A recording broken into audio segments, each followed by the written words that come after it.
A different game plan, different defense. I think every week we go into, I mean, we are, a lot of people say we're smoke and mirrors, which that doesn't bother me. It offends some people. I think that's a good thing because they have no idea what you're doing, no idea where you're coming from. They struggle with it. And we give people a lot of movement. We give them a lot of different looks. We try and make it look like 6 are coming. We'll drop 4. I mean, 4 will come. We try and make it look like 6 are coming and 7 will come. So, I mean, we will we'll give them a whole bunch of different looks. I think up front, I think we got some guys that can put pressure on the quarterback. I think we have to be able to keep them from running the ball. And then their quarterback, Jake Browning, is a really, really good player. As a sophomore, he looked like he was going to be a Heisman Trophy winner for the next 2 years. Struggled a little bit last year. They're doing some different things for him to get him comfortable. They get him out of the pocket when he rolls to his right. He's deadly. So we need to create some situations where he's uncomfortable. And so we'll give them some different looks that they haven't seen before and get them to play hard and see if we have a chance. Do you feel Washington offense is very similar to Michigan State as far as the downs between the pass and run? Very. Yeah, I think different type of running game though. Michigan State would like to be like San Diego State as far as running the ball, getting 2 backs in there, getting 2 tight ends, and try and pound you a little bit.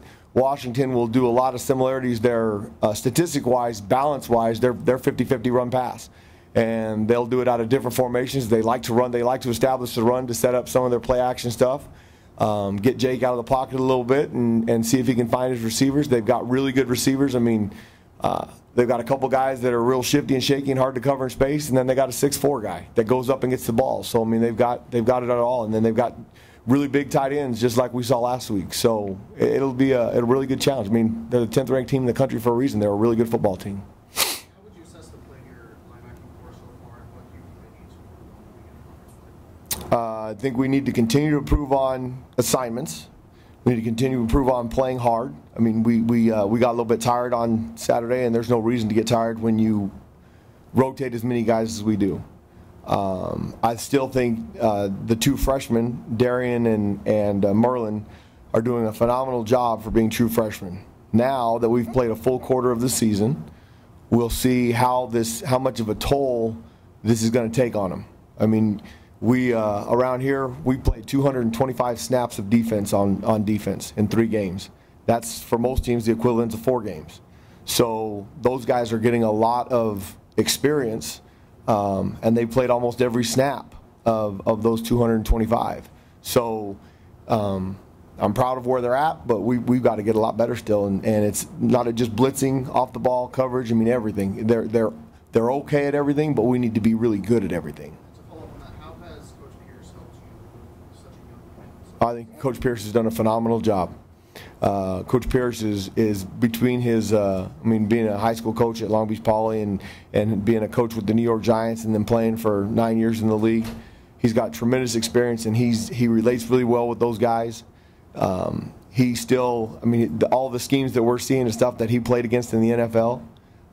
So he can give it to those guys from his view. And it has a lot of credit because he's very credible because of how good of a player he was. So it's very easy to believe in what he's doing. And I think I'm super excited he's on our staff because I think he does a phenomenal job. Coach, how much did it help being on the road this last week in preparation kind of for the atmosphere you're going to be playing in Washington? I think it's good. You know, we played up in Washington when I was at San Diego State in 2012, and it's an unbelievable place to play. It's super loud.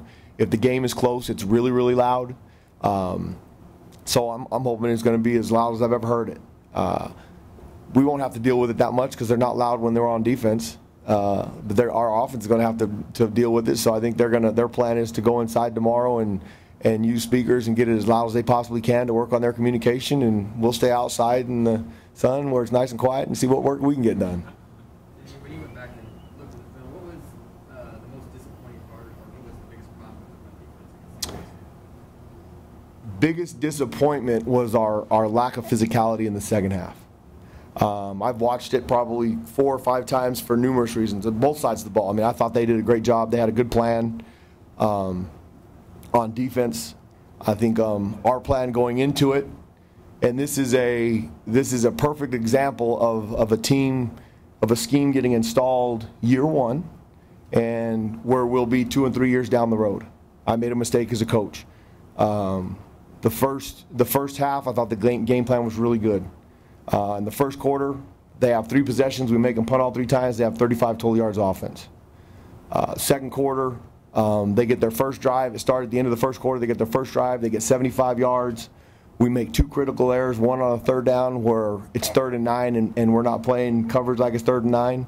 And then they've got a 4th down that we call, and we talk about this to our guys all the time. If we call a certain thing, we think it's going to be pass. We call a certain thing, we think it's going to be run. Well, we call what we think is going to be a pass, and we jump on the run fake, and they complete a 4th down and 2. So those are critical errors that you can't make in a football game if you want to win. If we make that play on 4th down, if the guy's sitting there waiting for him to throw the ball, we get off the field and it's now 7-0, now it's 14-0. When the decision to go for that 4th and 1, I think if you have that decision 100 times, you make the same decision 100 times. Because being on that staff from before at San Diego State, they have a mantra of how they play. They're going to pound you into the ground until you submit.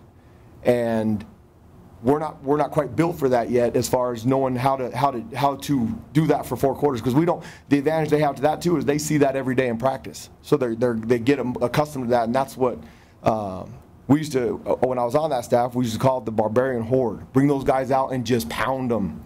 And if the game is within 10 points, it's a 2-possession game. They don't change their style one bit. They keep pounding you and pounding you and pounding you because they know they're 2 possessions away from winning, so they don't worry about the clock. Once you get up by 14, all of a sudden it changes a little bit. Now they can still keep their momentum going because they can still score 2 possessions if they stop you. You kick a field goal and make it 17, now they're a completely different offense because they can't waste time anymore. So if we kick that field goal at the end of the half and it's a 10-point game, it's 17-7, it changes nothing for them. If we score that touchdown right there and make it 21-7, we got a 14-point lead and we get the ball. On defense, they're not going to be nearly as aggressive as they were in the second half because they can't give up a big play. So he's going to be a little bit less aggressive, and we'll have an opportunity to move the ball. And now if we get up by 21, the game's over because they're not capable of moving the ball with that kind of a pace. That was our mindset going into it. We don't make the first down. I never would have thought in a million years they'd be able to go 90 yards in a minute 45 with no timeouts.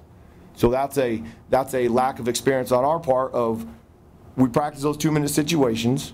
We didn't do a good job in the 2-minute situation of having a sense of urgency of getting lined up, knowing the ball needs to be tackled in bounds. There was 3 critical errors on that drive. One, the very first play, they're just going to run the block. They're just going to run the clock out. They get in 2 backs, 2 tight ends. They're going to run a little play action pass to see if they can sneak one. We do a nice job in coverage. We have one of our defensive ends stick his nose inside, and the quarterback, who's a good scrambler, gets outside and he gets up the field and they get a gain. All of a sudden now, they think, okay, let's see if we can move the ball. We get them in a 3rd and 10 situation, and we call a zone coverage, and we make a mistake. We make an assignment error. Now they get the first down. We have an opportunity. They have no timeouts. They throw a little hitch route there on the sideline, which we've been good at tackling up until a few points on Saturday when we get tired. If we make a tackle right there on it was 3rd down, they throw the ball down short. He makes us miss. He makes Chase miss, and then he makes Jalen Bates miss. If either one of those guys make the tackle, the clock runs out and they don't score. They don't even get a field goal because there was 9 seconds left and they don't have any timeouts. They won't even have time to spike it. So those are the kind of things that we need to become better at on defense, knowing the urgency, knowing the situation. And we practice it and we talk about it, but now that they've had an actual game situation where it cost them, hopefully they'll be better at it. We made an adjustment in the second half. We made an adjustment at halftime because I knew what they were going to do, giving us a tight end wing over there. And here we get into where I made my mistake. As a coach in this scheme, and the great thing about this scheme and why we will be so much better as we get it down the road, 2-3 years down the road, and where they are a decade into it, is you've got all of our defensive calls have concepts with them, whether it's front, whether it's stunts, and some of those stunts and fronts go together. At San Diego State, being that far into the scheme, we can call things that we haven't practiced for 2 years, and the kids have no problem with it. We did some stuff that we practiced in the spring that Merlin and Darian and Charlie were getting ready to go to the prom, so they have 0 reps at it. Well, that's my fault as a coach. I asked them to do something they haven't done before. We make an alignment assignment. We draw it up on the sideline. We draw it up on the board. We draw it up at halftime. And it's not something that they haven't done, but they haven't done it together. So the first 3 times that we run it, we don't get lined up right, and they were in critical situations. The 3rd and 1, we don't get lined up right. We don't have a guy pinching inside the A gap that's going to stop the power play. There's nobody in there, so they get vertical. They get the first down. We come out in the second half. They go down. They kick a field goal. They get this ball the second time. We stop them. They punt. We get the ball the 3rd time. We go down. We kick the ball. They get a field goal. It's still a 1-score game. We just need to keep slowing them down. We're not. They're starting to move the ball a little bit, but they haven't gashed us. They haven't worn us out yet. But now we've been out there. Now we've been out there for about 30 plays in the second half. 10 minutes to go in the 4th quarter. We need to get a stop. And if you watch the line of scrimmage, they are doing exactly what they're built to do: run you off the ball. And now we've got guys that we're trying to do some things schematically that they're physically getting pushed into the second level guys. They're not taking on blocks the same way we took them on early in the game. They're not taking on blocks the way we want them to. So now, instead of going through the inside shoulder of a wing, that wing's blocking down and getting the middle linebacker, and now they get an extra guy out there. So I should have just called stuff that we practiced and live with it, playing hopefully, and it goes against my mantra because I say if you make a mistake and you know what you're doing but you do it fast, there's a chance you're going to make up for it. Well, I got them a little bit confused with a couple of things I called, and they weren't playing as fast, okay? Well, now they score. Our offense does a great job. They go down, they score the ball. And if you watch the last 3 plays to the first 3 plays, all of a sudden we have a little life. The very first play of that last drive where we need a turnover, all of a sudden we didn't call anything new. They just have a sense of urgency, and they decide to be physical again, and we tackle them for a 4-yard loss. The exact same play that gashed us on the 10-minute drive. The very next play, they make one guy miss in the backfield. They get about 6 yards, so we got a 3rd and 7. Then we cause a fumble. If we don't cause that fumble, the game's over because we missed a tackle that would have gone to punt the ball. But the good thing is they kept fighting, and we made a turnover, and we caused a fumble. Going forward, they'll learn from that situation. A year from now, we'll be built to understand where we're going to and what we're going to do. I would love to play those guys again, because I would give them a completely different look than what we did this time, because that's what we do, and I know that's the kind of football game you want to be in, a physical, violent game to build your program, and we'll be better for it.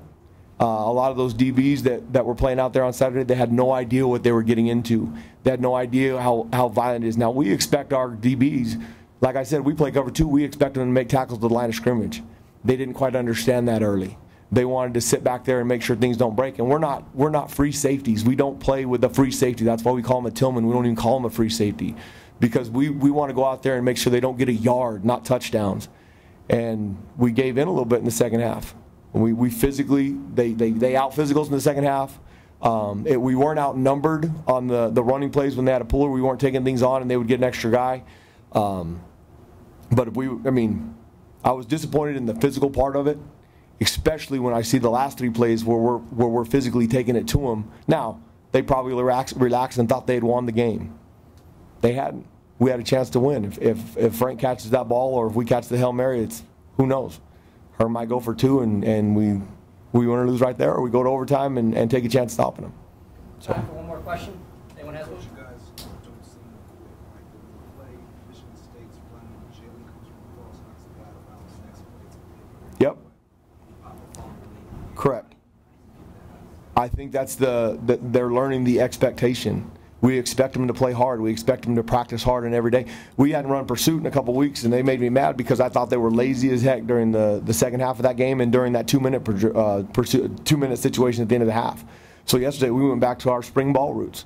We ran pursuit for about 15 minutes, and you know what? It probably hurt our preparation a little bit because they were gassed and tired when we went to the first scout period. But I don't care. And I told them, I said, you know what? We will practice no football. You guys will sit out here and we'll run all day, and if you don't like it, you can quit. And we'll find the next guy up. And we'll find 11 guys that want to play as hard as they can, that are willing to throw their bodies around and give them up, like Darian Butler. That dude has no regard for his body. He's 240 pounds, he's 5'11", and he knocked a guard on his tail. I mean, he hit one of their guards who's a big young man. I mean, he's 6'6", he's 330 pounds. Really, he's probably 340. He knocked him on his tail and knocked him into the running back and made a tackle. If we can get 11 dudes that'll play like that, we'll be unbelievable on defense. And they're going to learn that that's our expectation. And it doesn't bother me that we're in the middle of the season. They're gonna have plenty of time to get rest and play fast. And when everybody's playing like that, I mean, it happened to be Jalen on that play. It happened to be JJ and Ashari. Now, if you watch the tape, there's 10 dudes around that football trying to get it out, and when it popped out, we jumped on it. And I talk about it all the time, when the ball's out, if we have guys around the football, we're going to get it. Well, they had 4. We had 10. Odds are we're going to get it. So we're going to continue to harp on them, to play hard, play physical, and play fast. And I promise you this, they will compete their tails off this Saturday night. And if we make a couple plays in the secondary and they can't run the ball and we get back to who we are, we'll have a chance to win. And it'll be a really fun football game and a really fun environment. And then we got 8 more. And every single one of those we're going to have a chance to win and hold them down in points. I mean, we're giving up 16 points a game right now. We're giving up a little over 4 yards per play. And I talked about at the very beginning, you want to know how good you are on defense. Statistics, there's really 3 important statistics. Number 1, points. They can't score, they can't win. Number 2, turnovers. If you create possessions for your offense and you're good in turnover margin, okay, we're like a little over 1 right now. We're plus 1.5. It's like good for 15th, 16th in the country. Then you've got an opportunity to be pretty good on defense because you're not on the field. If you're not on the field, all of a sudden they can't get yards and they can't score points. And then the third one, if you want to tell how good a defense is, you look at how many yards they give up per play. Well, we're giving up, we played 225 yards of play on defense, and we're giving up about 4 yards of play. I think it's 4.52. Anything under 4.75 is pretty good defense. If you get under 4, it's really good defense because that takes account for every throw, every run, every incomplete pass, every complete. I mean, it takes every single play out of those 225. So we're building in the right direction. Games like that happened on Saturday, we gave up 3 touchdowns and 2 field goals. That's way too much. We'll learn from that. If we can hold people to around 16 points the rest of the season, we'll have a chance to win a bunch of games. If we give up 35 and 40, we're not going to have a chance to win very many. And they know that, the reality of it. I think our offense is coming along. I think that drive in the end of the fourth quarter, that's who they are. That was phenomenal. And I think Coach Likens and those guys are doing a great job giving them a plan every week. And we'll continue to work together. And if we can hold them down and they can score some points, it'll be a lot of fun around here.